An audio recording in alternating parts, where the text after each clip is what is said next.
champions. Swing and a miss. Struck him out.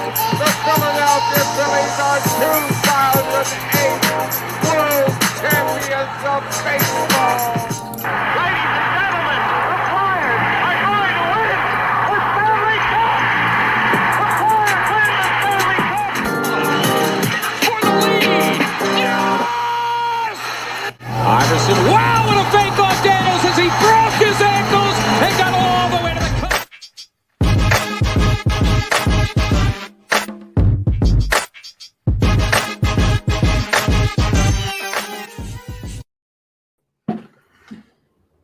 Don, Let's go. 102, episode 102. on the Fired Up Sports Network. Let's go. Oh, man. Let's And it's a big go. week. Huge week. It's a huge week.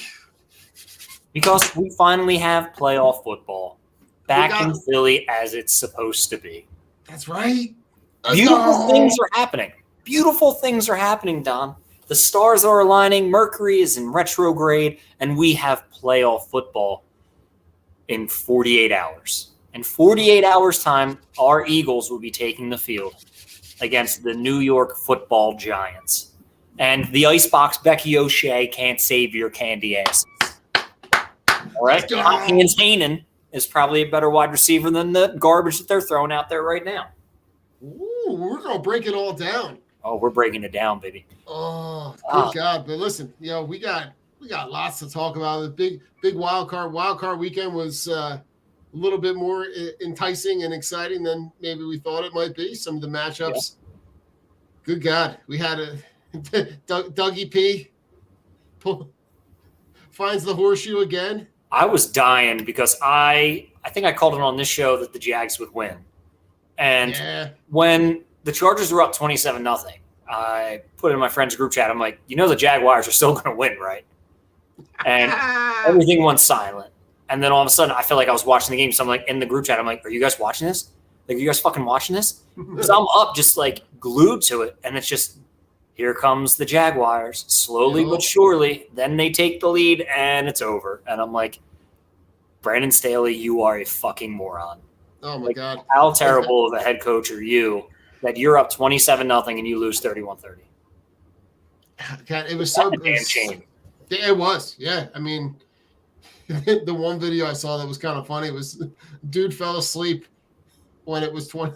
Oh, yeah. They were up 27-0, and he wakes up, and it's the final score scrolling across 31-30, and I'm going, oh, my God, I couldn't imagine. But, I mean, Trevor Lawrence could not have looked worse in that first half.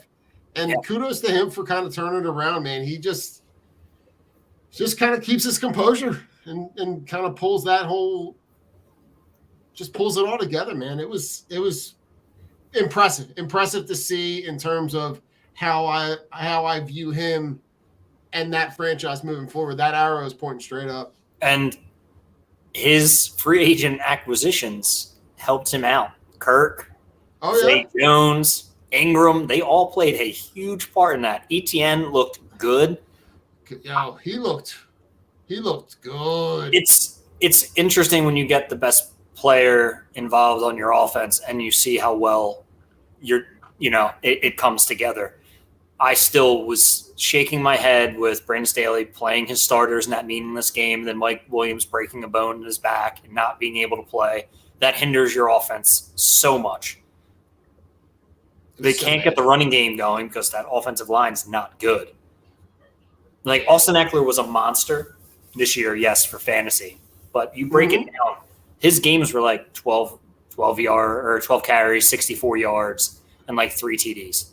Like, he was just scoring from the goal line. Joshua Kelly was the guy they were giving a lot of run to. Oh yeah. And then Keenan Allen's just Keenan Allen. Like, old shell of himself. Yeah.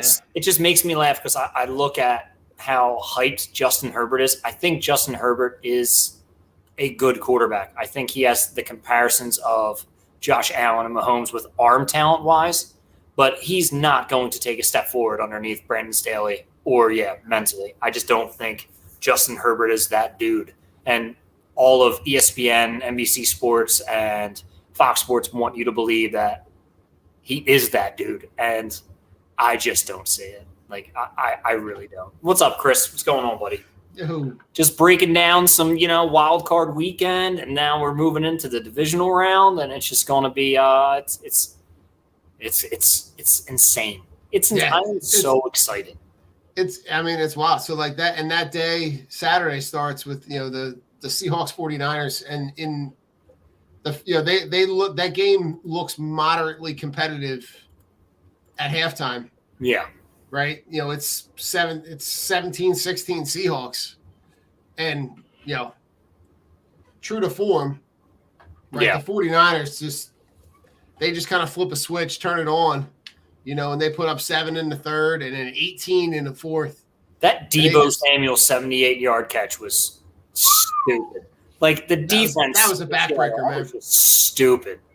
He was boxed in twice on the sidelines, and how do you just let this dude run past you? Nobody wanted to make a move on him. Nobody wanted to tackle him. Oh, I'm so sorry, Chris. Sorry to hear that, brother. I'm sorry, brother. My thoughts go out to your family, my dude. Absolutely. Sorry to hear that. 97 is a family, hell of an age, though, brother. Hell of an age, man. That's a great life. It's a great life surrounded by people who love you, man. Keep your head up, and our thoughts and prayers are with you guys. Absolutely, brother. But if you honestly, you look at that Seahawks 49ers game, Jesus Christ, the Seahawks just imploded. I mean, the Seahawks were decent all year. They were decent all year. They were that way. They were that team that played that game. They were that team all year long. Yeah. Like they hung around in games long enough to make it seem like it was going to be competitive. And then if the team was, and the talent level in those teams are drastically different. There's a huge disparity between the 49ers defense and the Seahawks defense than the offensive weapons on the 49ers to the Seahawks. Like, even Brock Purdy, like, did you see that stat? Brock Purdy is like 38 points. Skylar Thompson was like the most points scored by a rookie quarterback in playoffs, was like 31, only to be outdone by Brock Purdy the same day with 38 or 37. I was like, yo, that's crazy. Shout out to both those guys. Yeah, and from what I understand, I think there was only one other quarterback picked in the 7th round that ever even won a playoff game.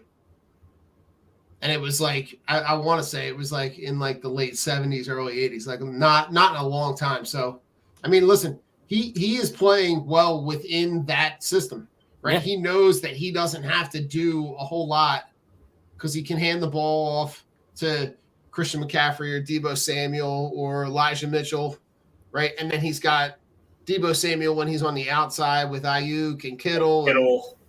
Right? And you can hit Christian McCaffrey out of the backfield. Like, they have a lot of weapons. They know that, and Shanahan is a really good coach. So he's scheming ways to get those guys open. That's part of the reason why I think the matchup, we'll talk about that in a little bit, but the matchup, that's going to be what separates them from the Cowboys in that matchup. That not only because the Cowboys have some talent, but the talent level compared to the 49ers, to me, is especially on offense. I think the talent level is drastically different. And I think the coaching is what's going to separate these two teams this weekend. Because I think Shanahan is a guy that's going to be on top of it and scheming ways to get them open. And I think Mike McCarthy is kind of just happy to be there. Yeah, that's all there is with Mike McCarthy. He's a boob. Well, him and Sean Payton have the same resume. You took a Hall of Fame. I saw that. You took a Hall of Fame quarterback to the Super Bowl and won. Like, Aaron Rodgers is going to be a Hall of Fame quarterback. Drew Brees, Hall of Fame quarterback.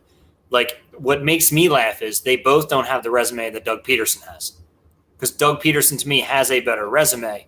Because you look at what he did it and who he did it with. He just won a playoff game with a Jaguars team that nobody counted in this season with Trevor Lawrence. And then he wins the Super Bowl with Nick Foles. Guys who aren't going to be Hall of Famers. Like, let's be real. Nick Foles, Carson Wentz, that team, there's no Hall of Fame quarterbacks on that team. And then you try to say Sean Payton is a better coach than Doug Peterson because he won 1 Super Bowl with fucking Drew Brees. Like, suck my balls. Like, fuck my balls. Like, that's just dumb. Like, and Sean Payton is walking around like he's fucking Belichick. I want to get paid $20 million a year. And then the Saints are like, well, we'll trade him for 2 1s, 2 2s, and $8 million. Like, you're fucking high. No one is going to pay that. And if someone pays that, they're setting their franchise back. So why are you giving up 2 1s and 2 2s and money for a fucking coach? Yeah, and let's be honest. What are the franchises that are looking at Sean Payton, right? Like Houston, Denver, like those teams. Denver should give up more picks. That's exactly what they should do. And then pay. They're giving up picks in like 2030 at this point. It's so bad. That would be that would just be laughable. And if I was anybody on the Broncos, if I seen that go through the ticker on fucking ESPN or any sports outlet where Sean Payton traded to Denver for multiple number 1s, I would go into that quarterback room, stomp out Russell Wilson, go up to the owner's box, burn it the fuck down, and then retire from football. Because I would be so mad.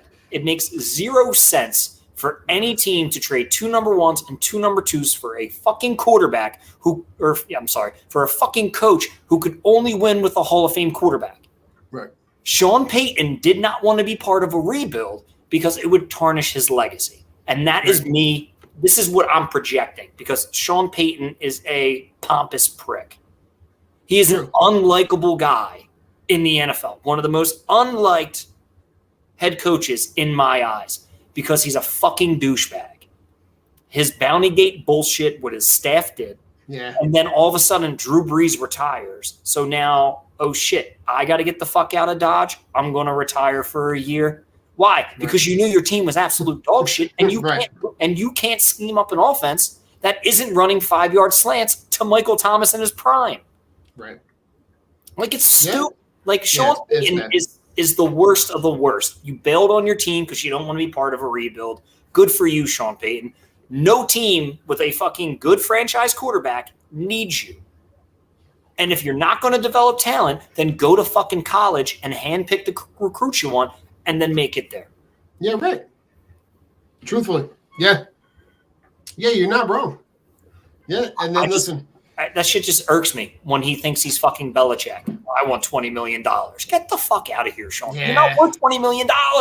You're not worth 2 number 1s and 2 number 2s. You're worth nothing. No. Go coach the fucking Saints. Yeah, truthfully. Yeah, and then listen, if you take a ride around the league on Sunday, right? That Bills-Dolphins game I was uberly impressed by the Dolphins because the Dolphins had every reason to just kind of roll over and get boat raced. Yeah. And they played really well. They played well, and the fucking Bills played terribly. Yeah. Like we talked about before the show, the Bills haven't looked good in like 12 weeks. Yeah, but here's the hard part, Rich, is that they keep winning games. They find ways to win. Yeah. Like Josh Allen was horrible in that playoff game.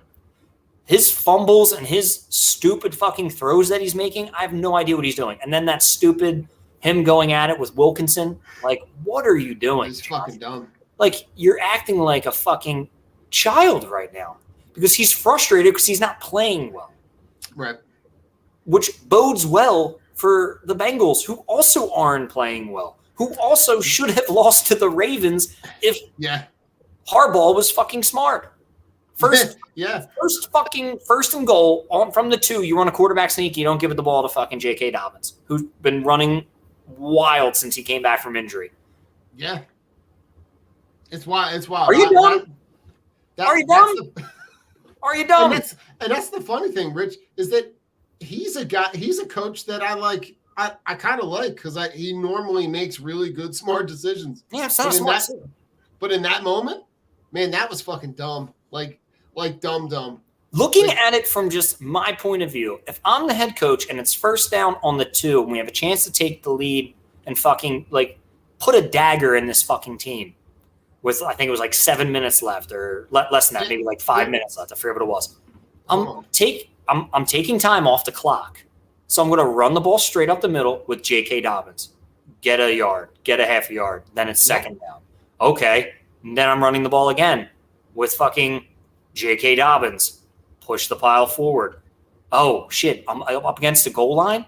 My quarterback, the only thing he has to do is jump up and put the ball over. That's insane. That's way better than trying to do that shit from the 2. Yeah. And I mean, imagine that, right? Like that right. Obviously that happens with under 10 minutes left in that game. And that ends up being the game. They never end up getting close enough to get a shot to be in a position to get points again. You have an all-pro at fullback in Ricard, an all-fucking-pro, and then you have a fucking great running back in J.K. Dobbins. You're telling me he can't clear a pass? Like, what are you doing? Like, it makes me laugh and so frustrated because the game's not that hard. Analytics tells you to go for a sneak. Yes, from half a yard, not 2 yards. Well, and that to me, Rich, doesn't that play that they fumble that ball gets knocked out and returned for 6. That to me is not a quarterback sneak. It's not a quarterback sneak. It should be a designed run, if anything. And run it to the outside. That's the part where I think people make the coaches make that part of the game way too complicated than it actually is.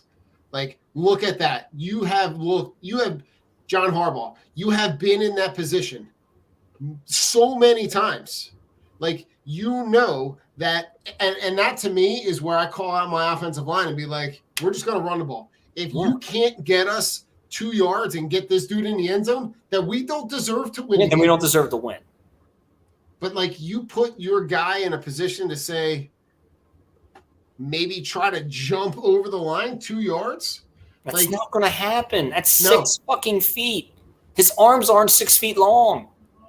It's crazy. Like, it's so frustrating because, like you said, coaches just make this shit way hard. And then you move on to the fucking Giants game. Well, the Giants game before that, but we're just trailing back. The Giants beat up on Minnesota because Minnesota's defense looked like absolute goddamn Swiss cheese. Isaiah Hodgins, my man was cut from Buffalo and is now the number 1 Yeah, on the fucking Giants. 8 receptions for 105 yards. Yeah, just shitting on Minnesota secondary. Daniel Jones running for like 40 yards, just hitting the over. Hit me over, right? For you bettors. Shout out to my buddy Brian from work. He's like, I always just take the over receptions for Hodgins and I take the over rushing yards for Daniel Jones because it's been hitting, and it has. Yeah, that's like taking the over for the Embiid points. Yeah, things like that. That bet's like printing money at this point. Yeah, that's just just give me the cash. Yeah, but that game to me just shined a light on how, like, what do they call that team? Like a paper tiger? Like that team was like, just like they as good as their record says they were, as good as their record says they were at home, they just were never that team. No. And they let, and I think the thing that I took out of that game where I think the Eagles could kind of deploy into their game plan this week was looking how Minnesota used Hawkinson. Yeah.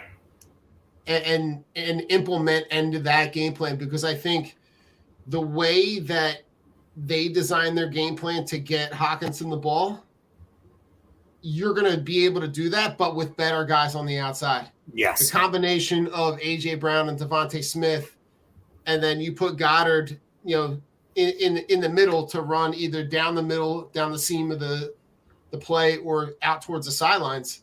I think there's going to be so much more space created. Yeah. Because you can't play one-on-one with these guys. And if there's any hole that is in the defense for the Giants, their linebacking core, man, is a place where if you can get Dallas Goedert one-on-one, man, that dude, I feel like, could have a feast day, because they really can't cover. They're going to have to leave guys one-on-one. Yeah. And their secondary is just not good enough to be one-on-one across the board. It's just I'm excited for the game because we Mhm. get Sweat back, and that's fucking huge for our defensive line. That just bolsters that defensive Yeah. line. Oh, 100%. You know, Jalen Hurts is fully healthy. I'm not sleeping on the Giants because I don't like to. You know, teams get hot at the right time, right? Unfortunate situation that we had to buy because I think last week we could have had a get right game, and been able to But force. instead of having a get right game, Rich, they had a get healthy. Yeah, and that's Right? They had a get healthy game because they didn't play anybody. Yeah. So all those guys that like are on the fence, right? Lane Johnson is now a full participant in practice. They're now seeing that injury, what they thought was maybe a sports hernia, was really not nearly as bad an injury as they had originally anticipated. Yeah. Hurts is now off the injury Fully report healthy. and fully healthy. I mean, our only starter out is Maddox. And not for nothing, but from the videos that the reporters are tweeting out, he looks like he's moving around pretty well. And I don't know if that'll be this week or if that would be projected for the NFC Championship game, but like that's a good sign too, because if they end up matching up against the team that we think they might match up against, the 49ers, they're going to need all hands on deck. They'll need all the help. Yeah. Oh yeah, 100%. But I think, to kind of circle back for this game, man, that's the area of the game plan that I'm looking at. I got a lot of places on the Giants depth chart that I can really exploit, especially with the weapons that we have. And pretty much everybody on this offense is healthy. Yeah. I mean, we should be able to shut down Danny Dimes. We should be. Realistically, with everybody getting healthy in our pass rush, even getting healthier, you'll mix in some more Robert Quinn. You'll mix in Sweat. You'll mix in, Sue, Linville Joseph. The big man Jordan Davis, Cox. Fletcher Cox, right? You're just going to have this steady rotation of guys, right? And those were two kind of underrated moves in the middle of the season where they saw a need, right after that Washington game. They're like, "Oh, wait, Howie Roseman, I got you. We're going to go pick up the two best guys out there." And you really have seen the impact that those guys have made because what you're saying, Rich, right? They have this steady rotation of fresh legs that are guys that are coming in for a series, coming in for a play, going off, and there's just no quit. Yeah. And that's why we're generating so many sacks. I mean, and that's what's going to be the key focal point of the game is pressure Danny Dimes, contain him, and make sure he does what Danny Dimes does and does some stupid shit. And then be able to control the ball on offense, score a shit ton of points, and just keep that Giants defense on the field. Don't let them breathe. Don't let them breathe. Get those boys tired. So when you get into the fourth quarter, you're getting those Miles Sanders 26-yard chunk plays. Mm-hmm. You're going to get those chunk plays from A.J. Brown. You get those chunk plays from fucking Dallas Goedert. Like, I'm hyped up because I don't see them losing this game. I don't. I see them going out and winning 27-14. I'll give them that. A late score from the Giants. I think what we're going to see is that hungry dog. Jason Kelsey, hungry dog runs faster, right? You're going to come out, you're going to see that we have shit to prove, that this isn't a fluke. We can beat teams outright. We're going to do it like we do, death by 1,000 cuts. We are going to adapt our game. We were watching that game. We saw the film. We seen what was going on. Our defense is not Minnesota's defense. Our defense is not Swiss cheese. They will have a hard time. Minnesota was getting zero pressure on Danny Dimes. Then that is something that you essentially went from you're going to play essentially one of the worst defenses that was left in the playoffs to probably playing one of the best, if not the best. And I think the key, Rich, is going to be on defense is what you were just saying, that pressure. Yep. Making sure that you're putting pressure on Daniel Jones. I think you're going to see on some level you might see them spy. Mm-hmm. Just to keep him contained within the pocket and let him not have the opportunity to be able to beat you with his legs. And I think, just like you said, getting up early. Yeah. I know that they normally will traditionally, if they win the toss, will defer to the second half. If I have the opportunity to get the ball first and go down and score and put 7 on the board, I'm doing it. Because I need the Giants to not have the opportunity to play from ahead. Yeah. Because they are going, like, Brian Dable is not an idiot. No, Like, he's not. He knows that the game plan to win this game is to run the ball a zillion fucking times, to get 3-4 yards a clip. Yep. Keep getting first downs. Let the clock run all the way down to 3 on every possession, on every play, because he knows that if he can keep the Eagles offense off the field, then they don't have that opportunity to score. Yeah. But if every time that the Eagles get the ball, if they're just managing the game plan, I think that they're not going to have a problem putting up points. I think they're going to have an opportunity to really be able to establish themselves as the offensive presence that we saw in those games throughout the season. Yeah, I mean, you hit it on the head. And Dabble isn't an idiot. Dabble is a good coach. He's getting this Giants team rallied behind him. You know, when your top free agent and your highest paid player has 6 catches all year and isn't even sniffing the field, is just a healthy scratch, and you got these young guys playing motivated, you know, the Richie James, the Slaytons, the Hodgins, like a young wide receiving core that everybody would have wrote, who basically, I would have wrote them off. Yeah. But Dable's getting these guys to play. He's getting this defense to play hard. But, you know, you're running into an Eagles team with their starters back healthy. This is, to me, a perfect Kazir White play spy on Daniel Jones game. You play that single high safety look. You bring Garner Johnson down to play the slot. You keep Blankenship or Epps or whoever you want back there, single high safety look, press man. I don't see how they beat us, because you're not worried about the deep shots. You're not worried about the deep threat. You just need to be able to contain Daniel Jones. So you play that single high safety and you got Kazir White following him around and you're bringing the blitz home. Daniel Jones is going to make mistakes. Yeah, you're going to have to put him in a spot to feel that pressure. This isn't one of those soft cover zone games. Like, this isn't one of those let Danny Jones just dink and dunk you for 5 yards, because he will. Because if that's the look you're going to give him, that's what he's going to take. Make him make mistakes. Make him try to stretch and throw the ball downfield. Mm-hmm. Make him get uncomfortable and get out of the pocket. Make him run. Hit the dude. You need to make sure Daniel Jones isn't comfortable all game. Because Daniel Jones, uncomfortable, we all know what type of quarterback he is. Oh, yeah. Oh, and I'm not even discrediting the guy, because he's made steps. I mean, I wrote this guy off at the beginning of the season saying this guy stinks. He's not that bad. He may be serviceable, especially if you can somehow get him some weapons or get an offensive line. You know, I don't like seeing anybody suck. So it's cool to see Daniel Jones do well. I mean, I'd like to see Dak Prescott sucking, because I just fucking hate the Cowboys, and Dak just is Dak. I mean, he looked like booty cheeks in his game. But let's be real. It's that was just a terrible fucking showing.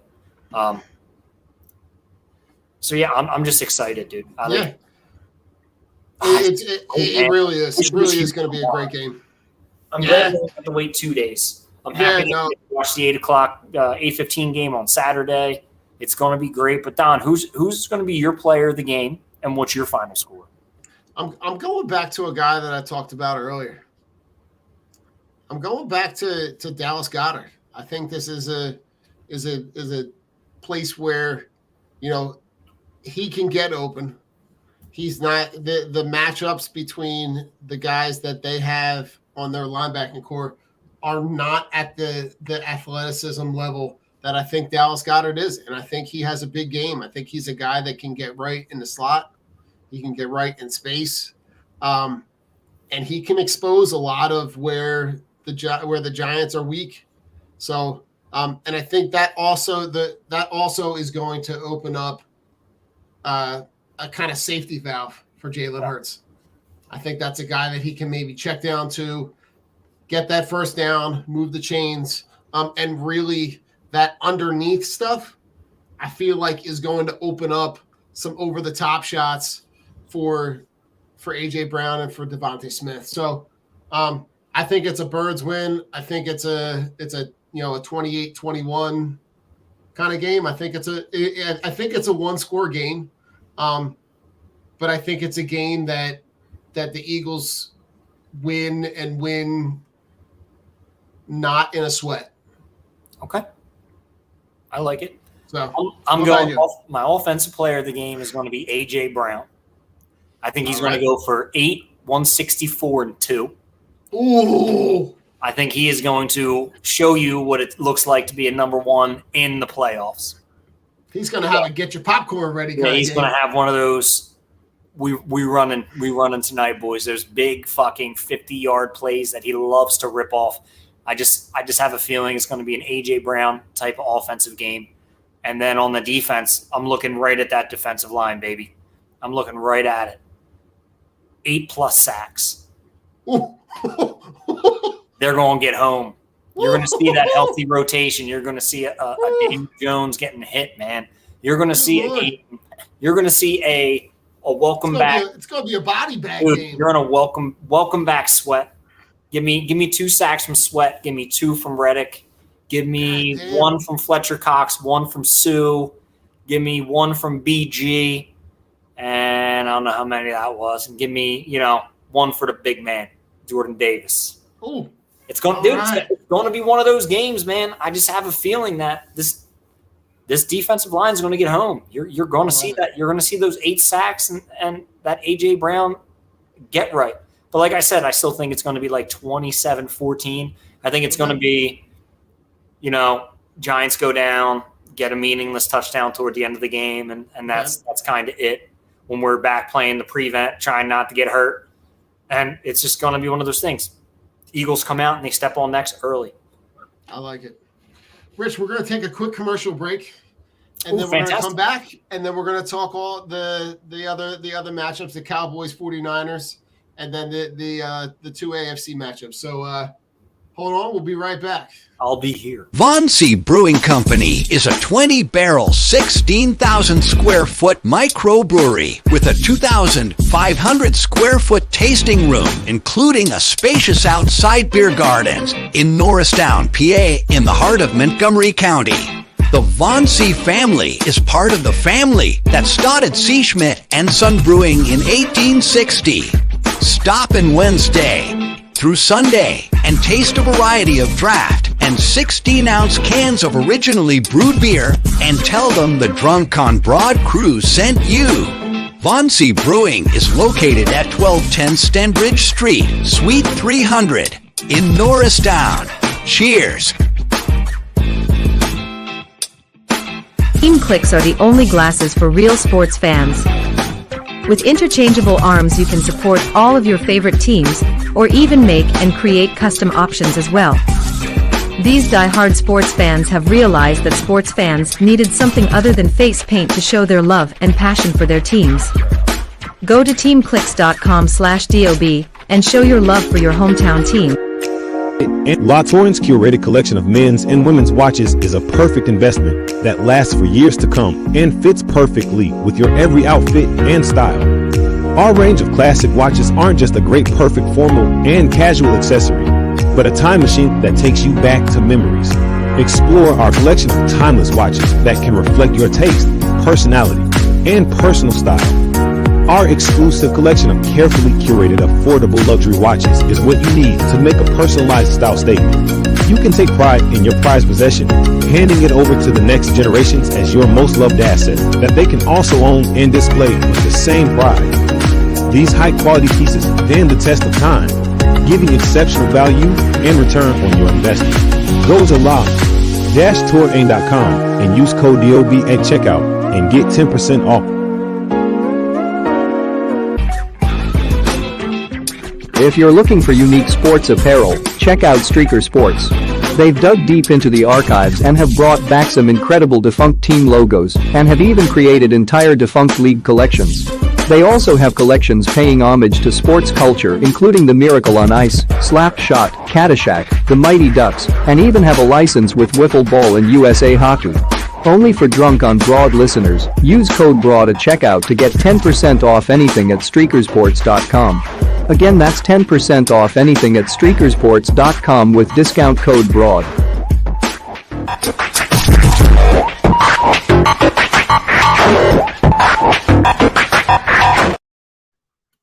Welcome back.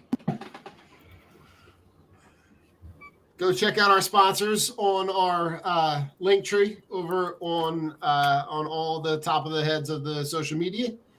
Check it out, Rich, boys. Yes, lots of ways that you can support the pod. So there's lots of ways. But I want to, before we talk about this week's playoff matchups, I want to talk about the death of the GOAT, Tom Brady. Let's go, because we actually, yeah, you're right. We didn't touch on how Dallas beat. Okay, so Dallas beat the brakes. Beat the brakes off. That wasn't even funny. That was so bad. But Dallas didn't look good. No. Dallas didn't look. I watched that whole game, and I'm sitting there. I'm like, nothing is blowing me away with Dallas. I'm just watching this Tampa Bay offense look super fucking slow. Yeah. Look super fucking terrible. Tom Brady just throwing the ball nonstop, not running the ball whatsoever.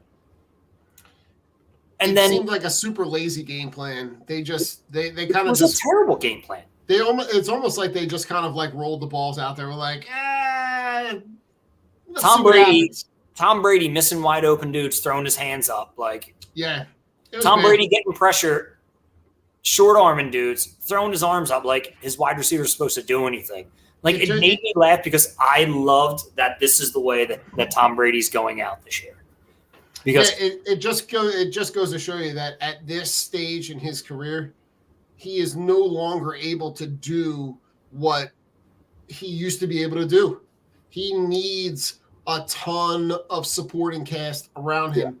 He needs a really talented supporting cast around him to be able to be who he was. Yeah. Right? Before, he used to be able to elevate guys and like the Patriots used to just bring guys off the street and just be able to, they would just kind of fit right in and they'd just be able to, slide one for one in and never miss a beat. Yeah. But good God. And it's not like the Bucs are devoid of talent. Right? No, they have old and slow. Chris Godwin and they have Mike Evans, which are guys that are not they're older, but they're not pedestrian. They're not pedestrian at all. But it shows you when you don't have an offensive line and a good defense. When Shaquille Barrett got hurt for that defense, it was over. Like that defense wasn't a good defense anymore. And that's what you had to realize what Tom Brady had in his whole career was an awesome defense and a stellar offensive line to get that ball out in under 2 seconds. When Tom Brady has to hold on to the ball, bad things happen for Tom. And that system was not. You saw that all night. Yeah, and that's all you saw was the short arms, not being able to do it, throwing off his back foot. That offensive line, just because Jensen came back, doesn't mean they were going to be good. They were bad all fucking year. That team, that Buccaneers team was bad all year. They got into the playoffs because the NFC South was absolutely dog shit. It was so bad. Absolutely dog shit. So go ahead. So here's my question to you. Where is he next year? I think he's back with Tampa. You think he's back with Tampa? Yeah, I don't think he's going. I don't think the Patriots want him. I don't think that's a good fit. And I don't see any other team that would really who would be kicking their tires for him. Vegas? Vegas' offensive line is terrible too. He'll go with Josh. I'm just trying to think of teams that like if Sean Payton goes out in that that AFC West, like is that a team that could? Who knows? Like, well, they're not getting rid of Josh McDaniels. Well, no, but like if you pair Josh McDaniels, like even if Sean Payton goes out to Houston or he goes to Denver, like you could pair Tom Brady with Josh McDaniels. He's not going to make the playoffs. Why would he go out there? He's not beating Patrick Mahomes 2 times. He's most likely not going to beat Justin Herbert. He'll beat Justin Herbert once, probably not twice. No, but I mean, like in terms of like reconnect, like because there's a relationship there from New England. I think that could be a team that might kick the tires. Seeing how their relationship with Carr ended. But to being 500, is that what Tom Brady wants to do? Is Tom Brady going to go out and be a 500 quarterback and miss the playoffs for his final year? I'm going to say probably not. And if I'm Tom Brady, I'm seriously considering retiring because at this point, the teams that are going to want to offer him contracts and are going to be teams that are not in contention because the teams that are in contention have their quarterbacks. Right. It's just that NFC South. That's the worst division in football. None of those teams have a quarterback, but also none of those teams are win now teams. They're all young, developing teams. Some teams without draft picks, aka the Saints. You're not going to the Saints. You want to stay in Tampa Bay? Okay, you're going to have to get paid because now you don't have Giselle's money. So my man's going to have to do his thing. So it's kind of I just if I'm him, I'm retiring. I think it's time to pass the torch. Him and Aaron Rodgers both need to go. Yeah, and did you see that this is the first divisional round that hasn't had one of them in like 15 years? That's crazy, and it's going to continue to be this way because teams are just better than what they have. Teams and then you look at the quarterbacks that are left, right? You don't have a quarterback in this group that's under 30. They're all under 30. Yeah, Dak's the oldest one at 29. Yeah. So this weekend, yes, right. You're gonna start. So let's just go in order, right? You're gonna start a lot of Philadelphia feels on Saturday, right? Because you got the Jags and Chiefs. You got Andy and Doug matching up in that game in KC at 4:30. That's going to be a fun game. That's going to be a fun game for about 12 minutes, and then it's going to be Kansas City 35-17. Kansas City. It's going to be Kansas City is going to roll right through to the to me that's the Tyreek Hill.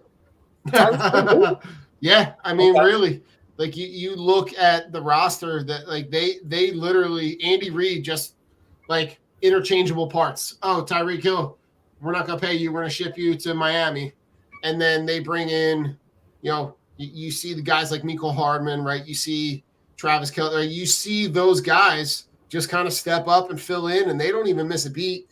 No, and Patrick Mahomes looks, every ounce of the MVP.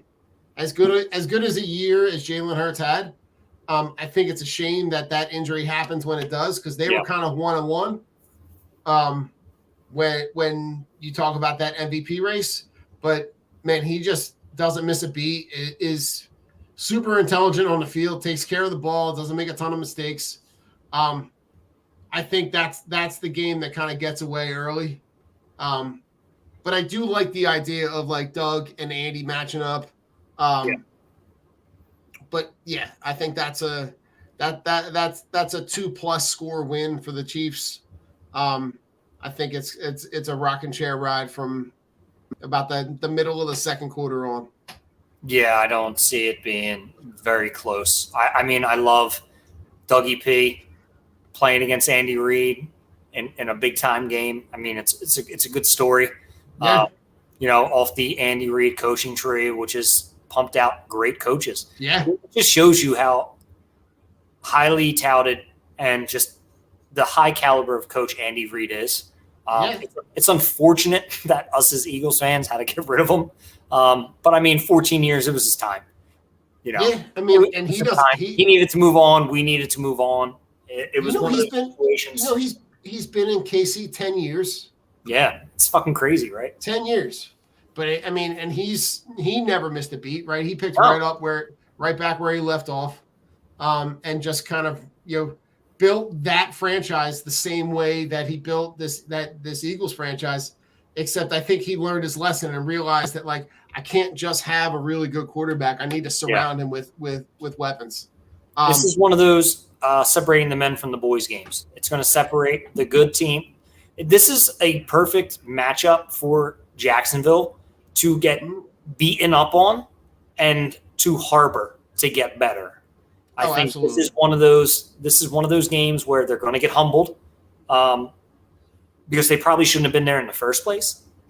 Is how people are looking at it, and that's what they're going to say. Well, they were a good team, but they should have never been there.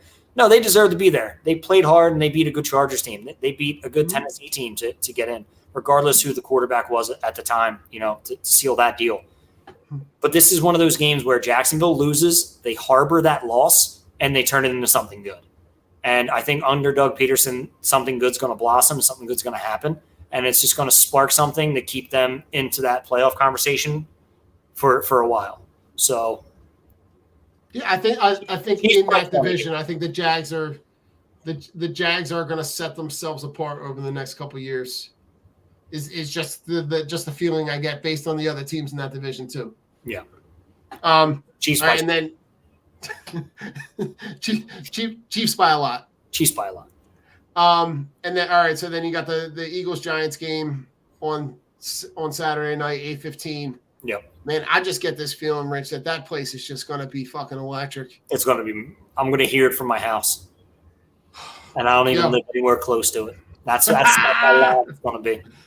You got to get that. That's one of those ones where you got to like climb up on the roof and like hold the phone out. And, yeah, you hear that? 15 miles away, baby. Oh my God! It really feels like there hasn't been right. You haven't had a home playoff game.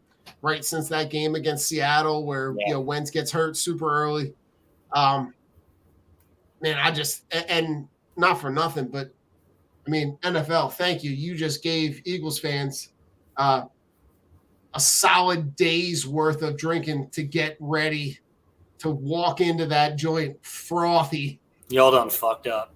I think it's gonna be And Rich. Did you hear the story about there's a group, the traveling party group from the Giants organized a pregame event at Xfinity Live? Oh, really?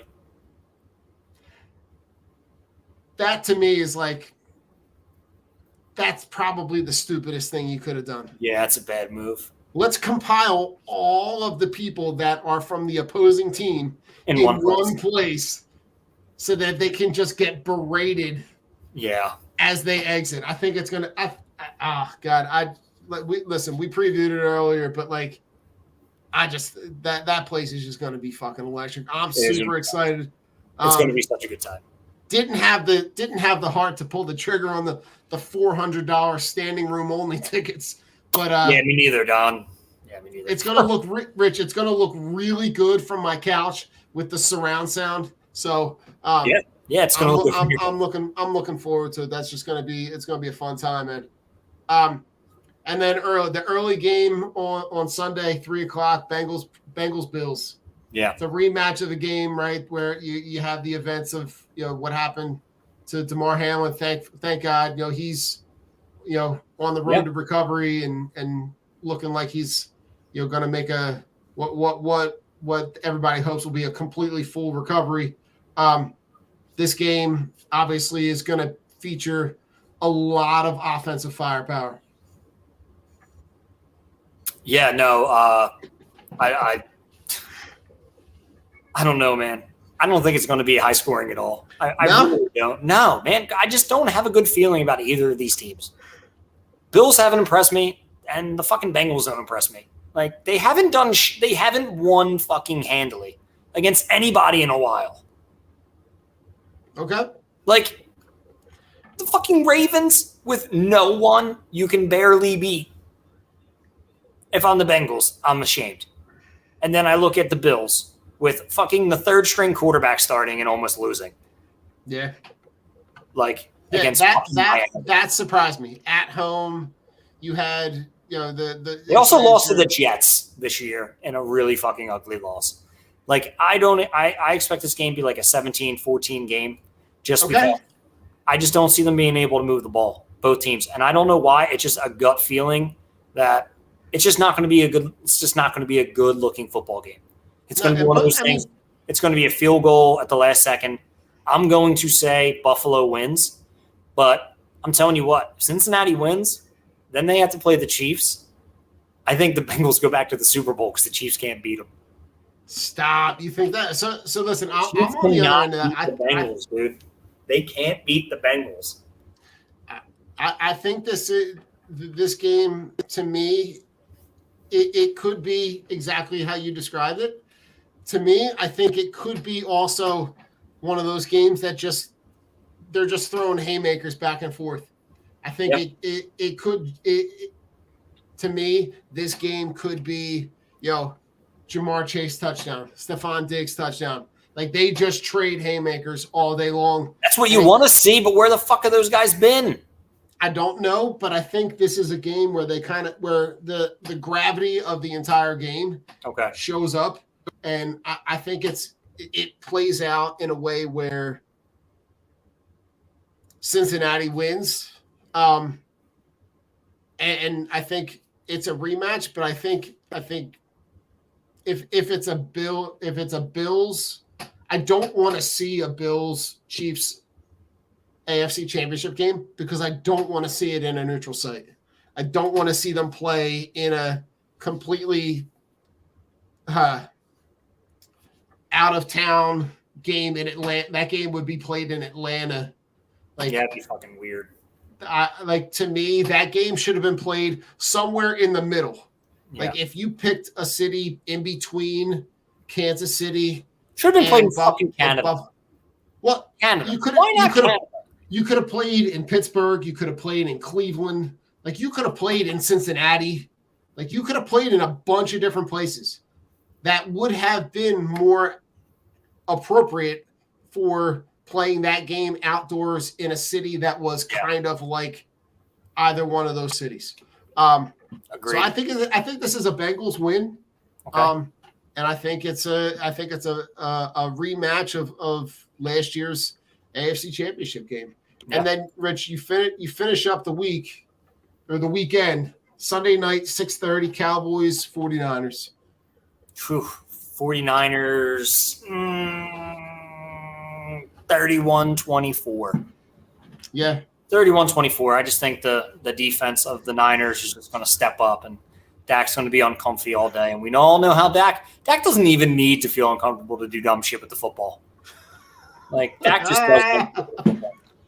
And then he puts up a shit ton of yards when he's playing against the Eagles and we have Gardner Minshew. Like, and then everybody wants to say, "Oh my God, Dak's great." Fuck off. Yeah. And to be honest, Rich, like, to me, I don't see a way that the Cowboys put together a game plan on defense that stops anybody from San Francisco. I think there's just too many weapons. I think there's too many guys on that team that can get in space, whether it's Deebo Samuel or Christian McCaffrey or Brandon Ayuk or George Kittle, or they just have too many weapons. And I think Shanahan schemes an offense where Brock Purdy really doesn't have to do a whole lot to get those guys. He can get those guys in space and just hit the open guy. Yeah. And to be honest, Rich, the 49ers have not lost a game since October 23rd when they played the Chiefs. Yeah. So they're rolling, man. They are rolling. They're playing really well. And I don't see that train stopping anytime soon. The only thing that I'm thinking about, though, Rich, can you imagine an Eagles-Cowboys NFC Championship game at home? I can't imagine because the Cowboys aren't a good team. Fuck the Cowboys. Fuck the Cowboys. I can never picture that in my mind because I don't. I would say that'd be a fucking amazing thing, and I would love to watch Dallas get the shit kicked out of them at the link, but they're just not that good of a team. No, I don't think the only way that the Cowboys stay in this game is if Brock Purdy plays like a 7th round pick. Yeah.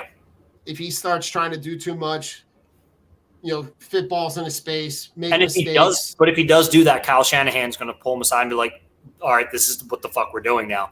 Elijah Mitchell, get in there. Okay, run the ball 4 times. Okay, Christian McCaffrey, your turn. Okay, swing pass to Christian McCaffrey.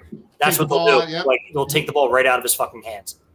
And be like, okay, Brock, you're playing like a jerk off now. Yeah, remember that hot Brock Purdy? You know, yeah, you're done. You're done, bud. It's over. This is what And you're. and the craziest thing, Rich, is that they have the weapons to be able to do it. Yeah, they'll just run fucking reverses with Debo. Like they'll fucking run a reverse with fucking Kittle. They don't give a shit. No. Like it's coaching is going to win that game, and Kyle Shanahan, unfortunately, is a better coach than Mike McCarthy ever will be. He can outcoach that dude blindfolded. Yeah, because Mike McCarthy can't even like coach himself. I love it. Oh God, yeah. And Chris, yeah. And listen, if Agree, all things agree. play out the way that we think, I think you're going to see an Eagles 49ers NFC Championship game, and that also would be an epic matchup of iconically what is the best 2 teams in this division in this conference right now. Yeah, it's going to be an exciting weekend, Rich. An exciting weekend. it is. It really is. Well, Rich, let's go final thoughts. Oh, final thoughts, man. It's all go birds, baby. Like nothing motivational. It's just, I'm excited to sit on my couch Saturday night, 8:15 and watch playoff football. Like I have a good feeling about this team. I got a good feeling about this game. And I'm just amped up. Like I'm just ready for it to happen. I'm ready for this week to be over. And I can't wait to sit there and just watch this fucking game and just cheer the Eagles on and just fucking have a few brewskis, I'm going to get some wings. I'm going to go get some real good wings. And I'm going to sit downstairs, put it on, put the sound bar on. I have surround sound, like speakers. I just don't know how to hook them up. I can't find really. Which we may have to set that up. Don, I would love that. But here's the thing. I have no idea how to fucking do it. So whenever you're free, hey, Rich. We'll figure it out. Hey, Rich, I'm in the neighborhood. I can't even put in your surround sound. I'm like, oh, thank fucking God. Bought the receiver, have all these speakers. No idea how to do it. But anyway, I digress. I just can't wait to do it, man. I just can't wait to watch it and just sit there and, be enamored again with the playoffs at home in Philly, especially, since last year ended on a terrible note against fucking Tom Brady. And then, the Carson Wentz getting fucking killed in Seattle, fucking cheap hit from fucking Clowney. I just can't wait for it to come back, man. I just fucking, dude, I just wanted to be 8:15 on Saturday. That's all. Yeah, no, listen, I'm kind of right there with you. I don't have a whole lot of inspirational talks. I don't have a feel good story. I'm just fucking excited, man. Yeah, I'm really excited. And I had to tell the boss lady, right? It was her birthday last night. We go out to dinner. Happy birthday, boss lady! Right? And then later on that night, she's working this weekend. And I said, listen, when that game comes on at 8:15, I love you, but it's going to be loud. Yeah. And it's just something that I'm excited to nestle in. I'm excited to kind of get everything. It's just going to be all birds all day long. The fight song is just going to come on at random times. You have to get yourself amped up for it, Tom. I'm probably going to be watching, all the Eagles Giants iconic highlights, right? The D-Jack Miracle in the Meadowlands, baby. D-Jack returning the punt, right? You got Michael Vick leading the comeback a couple years ago. The Miracle at the Meadowlands with with Herm Edwards, right? The iconic punt return from Vi Sikahema where he's punching the field goal post, right? Yeah. Like just excited to be able to kind of relive those moments and let that just build all day long. I might even throw in like the history of the Eagles DVD. That might be. It's just going to be all birds all day long, and I'm just super excited to be. It's going to be awesome in that moment and just enjoy the game. So, God, all good stuff. All good things. Oh man, no birds. You stuck around and you fucked around, and you found out. Fuck you, Deshaun Watson. Fuck you, Spike Eskin. Still, Davion Taylor, I have a fuck for you. The Cowboys, I got 2 fucks for you. And unfortunately, I don't really hate the Giants, but fuck you too. And if you fuck with Bad Boy, then fuck you too. Shout out to Tupac, channel miner Tupac. I am Rich. That's Don. We are Drunk on Broad. Thank you for joining us. You can find us, anywhere you get your podcasts, Wednesday, Thursday night, depending on, if Boss Lady has a birthday. Boss Lady has a birthday, we don't fucking work. All right? We gotta move. All right. This is my Bobby De Niro face. Fuck you, New York. Love you. Go Birds.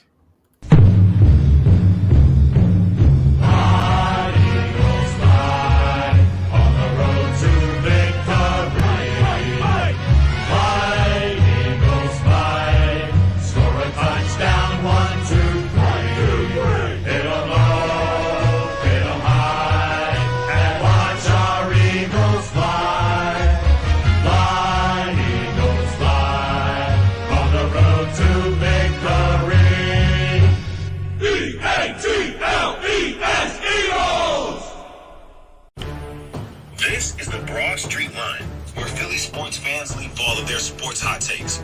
Call 267-405-3062 and show us your passion for Philly sports. Don't forget to tune in every Wednesday at 8:30 when we listen to your live reactions to the thrill of victory or the agony of defeat.